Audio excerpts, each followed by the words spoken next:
Ada Sri Perkasa Sri PA Desa Rejang. PA Desa Rejang. Jadi nak tengok macam mana vibe Desa Rejang nanti. Kita tunggu je lagi. Yang penting makan dulu. Ciao.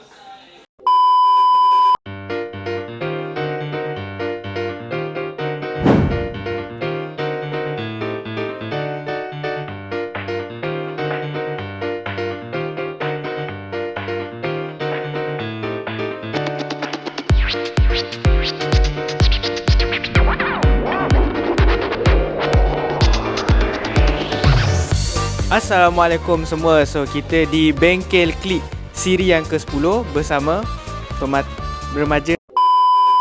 Kita bersama dengan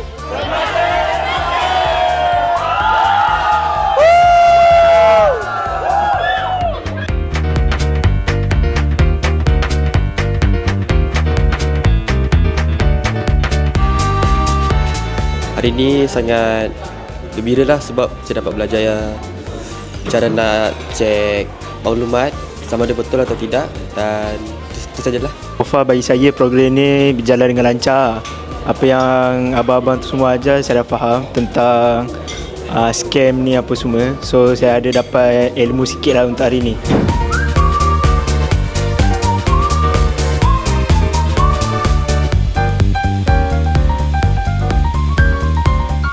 So sekarang ni kita orang dekat aktiviti ni ada 5 stesen.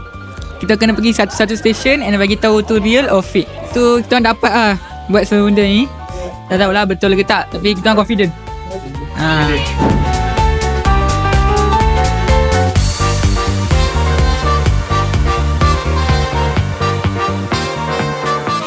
Uniknya kali ini adalah bengkel ini 100% dikendalikan oleh officer checkmates UKM.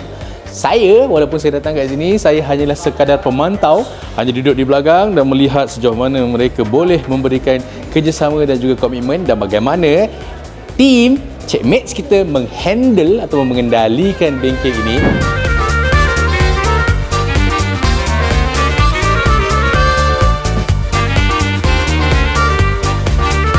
Dari program ni saya belajar untuk mengenal pasti satu informasi palsu atau benar, and kalau tak pasti macam mana boleh identify berita tu.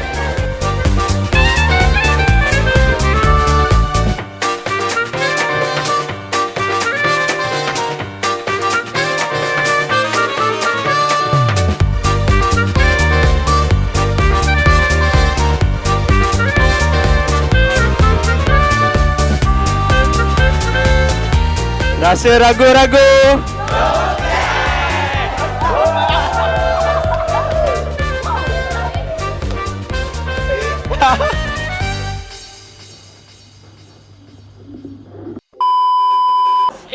Okay.